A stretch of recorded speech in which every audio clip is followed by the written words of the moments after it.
Hello everybody, my name is Alpha Jackal and welcome to another week of prediction videos. Of course, it's going to be week 3 of the OPL, the second prediction video I've had up, and hopefully to continue the series off to the strong start I had last week, let's get right into the swing of things. So, like last week, I'm going to introduce this video by saying what happened during the last week of OPL action. As you can see, that is going to be on your screens as well, on the left-hand side.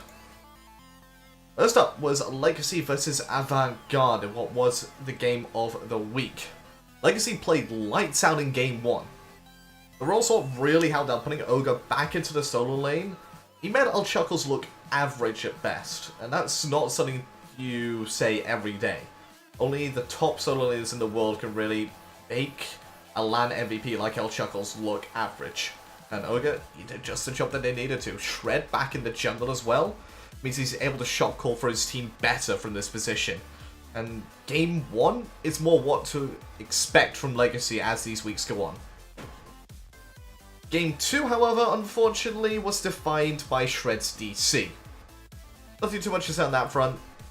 Honestly, with the way the games were going at that point, with Legacy playing as well as they were doing, Avant Garde playing as bad as they were, if it was a 5 versus 5 throughout the entirety of it, probably would have been a 2-0.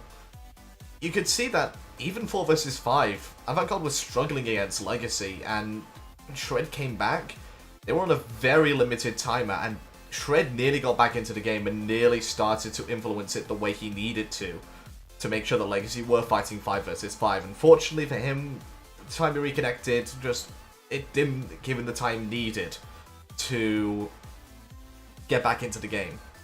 And the lead was just too great, so Legacy couldn't really come back into it. Of everybody else wandering out there, rules state that the teams are not allowed to pause for each other. Hence why Avant Garde did not pause for Legacy. That was a 1-1.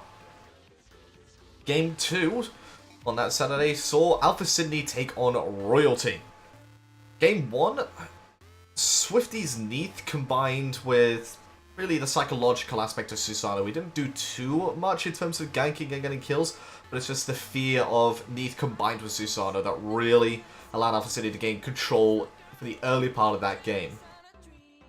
Another issue for Royalty was the fact that Suspira again was getting dominated in solo lane, and really needs to start playing as part of a team, rather than engaging by himself for no reason, because a lot of the time he was dying early on, and in the mid game as well, he was engaging and going aggressive when the rest of his team had backed off. He needs to start listening to calls, he needs to start making sure he's grouped up and focused on the team rather than what he can do himself. He's in the OPL already, there's no need to prove yourself further. Royalty, they need to start prioritizing lanes to gank as well. Game 1, they didn't touch Freya at all, and that allowed Rana Barana to snowball freely to the point where he was 2-3-shotting people with his Pulse of Radiant combinations. Game 2, Royal Custard was the hero Royalty needed. He played Ao Kuang to a level I didn't think would have been possible outside of the top levels in NA and EU.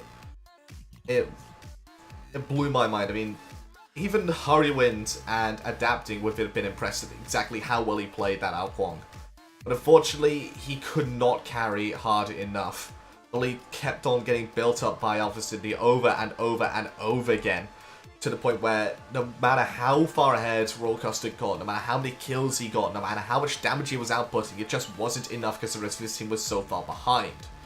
Suspira again dying quite a lot early on with risky Osiris pick, but this time he actually died for the team more often than not.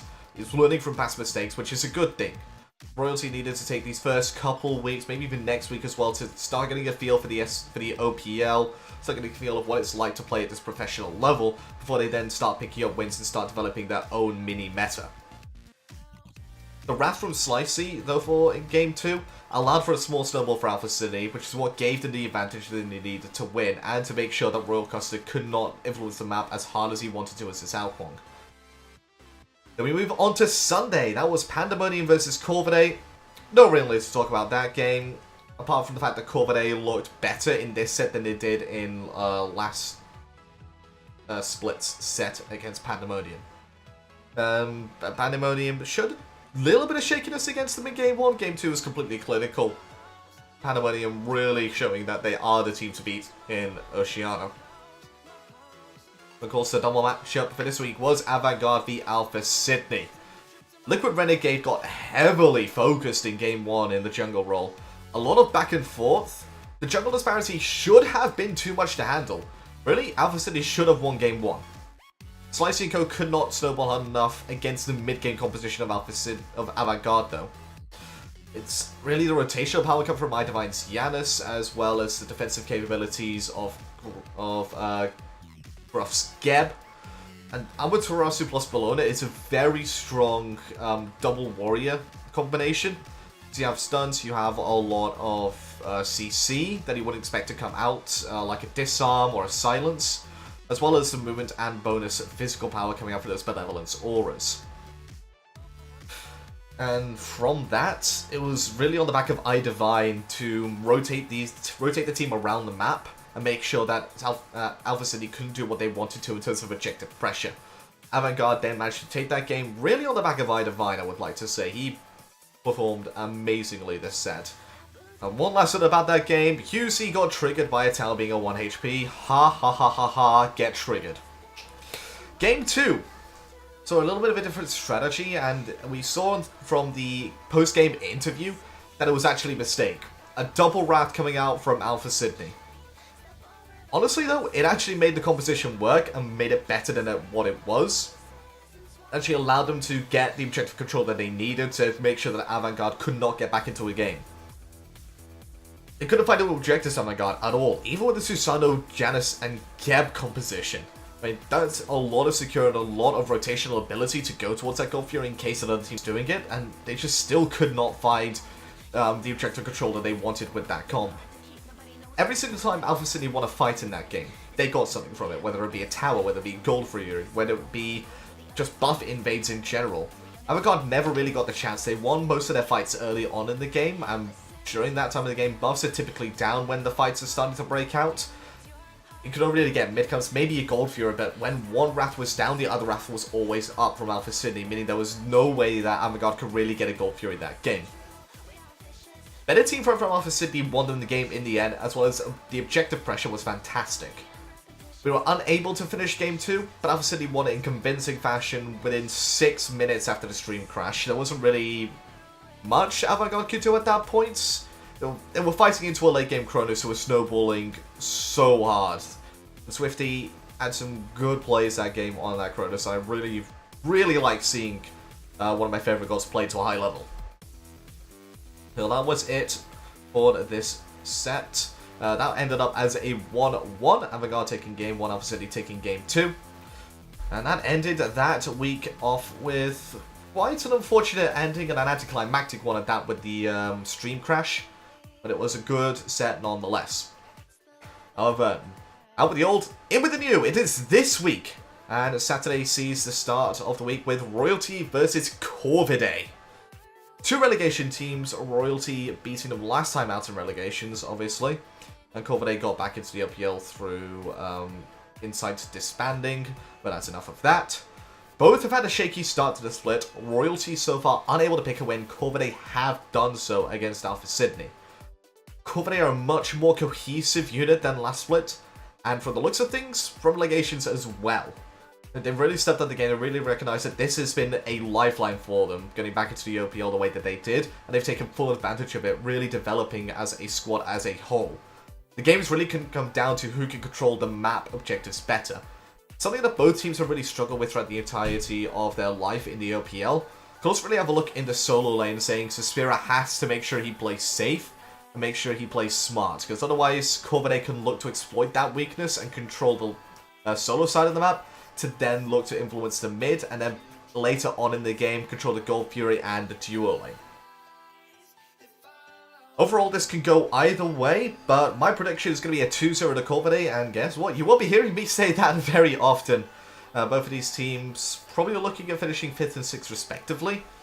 Really going to go down to, can one of them perform overly better than they are expected to throughout the coming weeks and find their way into a land spot. There's always potential. I can see it happening, but it's already going to go down to only one of them will do. Next up is Legacy versus Alpha Sydney in the final game on Saturday. Two teams that were expected to be opposite ends of the table at the beginning of the split. However, both of them have been playing down and up respectively, with Alpha Sydney prove their worth and can effectively challenge the best. Legacy, they're still warming up to life back in the OPL after a disastrous LAN, but after last week's performances on the role swaps, they really seem to have gotten over it, to the point where this game is hanging finally in the balance. This one really has 1-1 written all over it. Very difficult, almost impossible to call if it does go 2-0 who would go to. My money would probably be on Alpha City if it went 2-0 to somebody, because Legacy is still getting used to the role swap, they're still getting used to trying to find their feet again. Also, Alpha City, they've showed that they can compete with the best, and they've gotten rid of the week 1 nerfs that they had against Corvidae. Sunday sees quite possibly the biggest match of this split, and probably will be the biggest match of this split as a whole. Avant versus Pandamonium. The top two, the rematch from the LAN finals, the ultimate show from OCE, the hypest game of all time for OCE at the very least. Avant have looked shaky in last week against a struggling Legacy. They only managed to take a game off of them because of a DC. As well as splitting with Alpha Sydney, they look better there. Alpha Sydney really stepped out of the game too, and Double Hog, that can really just go die in a fire. This isn't Season 1 Alpha Sydney, come on. Leave it alone. Incredibly tough to call. Every member from both teams has the capacity to carry this game. Really, I'm looking at two people in particular, one on each side. Ro on Pandamonium. Can he do what he does best, which is carry the rest of the team with shot call and lead Pandamonium to a 2-0? And can iDivine do what he does best as well, which is be a team player, be that supportive style of mid laner whilst also outputting a lot of damage, and lead their teams to victory for the set. Pan have looked unstoppable so far. Never dropped a game yet. Well, when I say they've looked unstoppable, they have shown some weaknesses, and that came up against Corvidae, of all people. And that was in game 1 of last week. Yes, they did end up taking that series 2-0 pretty convincingly, but they lost some fights when they were ahead against Corvidae and looked like something that they needed to work on. They could have worked on it for this week. They could not have done. It's up to Avant Garde to just press that edge a bit more to see if it will give way. My prediction for this, 1-1. If a 2-0 does occur, it should be Pandemonium's all the way. Avant Garde, they've really dropped the ball last week. It's up to them to play back up this week to make sure that they do solidify themselves as the number 2, because they are getting challenged consistently throughout the next coming weeks by Legacy and by Alpha Sydney. Final game of the week, and it's a double week for Corvidae and Legacy as they go up head to head. Surprisingly difficult game to call. Corvidae has shown their mettle and their worth in this split, even managing to fight into Pandemonium and win fights whilst behind. Legacy have started to turn things around, with Ogre and Shred swapping roles being a major factor last and this week. They still need to work on being a cohesive unit again, whilst Corvidae, they still need to work a lot on punishing other teams' mistakes. Because that's two areas of weaknesses which they have shown consistently is their objective pressure, which they have gotten better at recently, and their punishing of other teams' mistakes, which they haven't done so much. A lot of teams have been dropping potential kills, dropping potential objectives, dropping in baits. And against other teams, they wouldn't have been able to get away with it. Whilst against Corvidae, they have managed to do so as well. Overall, this is a lot harder to call than he would have said at the beginning of the split. But given the capabilities of players on both sides, the experience of the teams, and the role swaps going into this matchup, Legacy should find themselves 2-0 winners, but don't sleep on Corvidae. They can get a 1-1 split. I don't see them winning 2-0 though. It's going to be a long time before they do win 2-0 if my prediction for their first set of this week is wrong. Who knows, he could have won 2-0 already, and this whole little bit would have been completely nothing. So that's going to do it for me for this week's prediction videos. Thank you so much for watching. Be sure to give it a like and subscribe for more content. I'll be doing another one of these next week, where again I'll round out this week's play and go into next week's matchups. And trust me, there are some good ones. Make sure you catch the streams on CGTV_Smite on Twitch. I am Alpha Chackle, and I will see you there on those streams.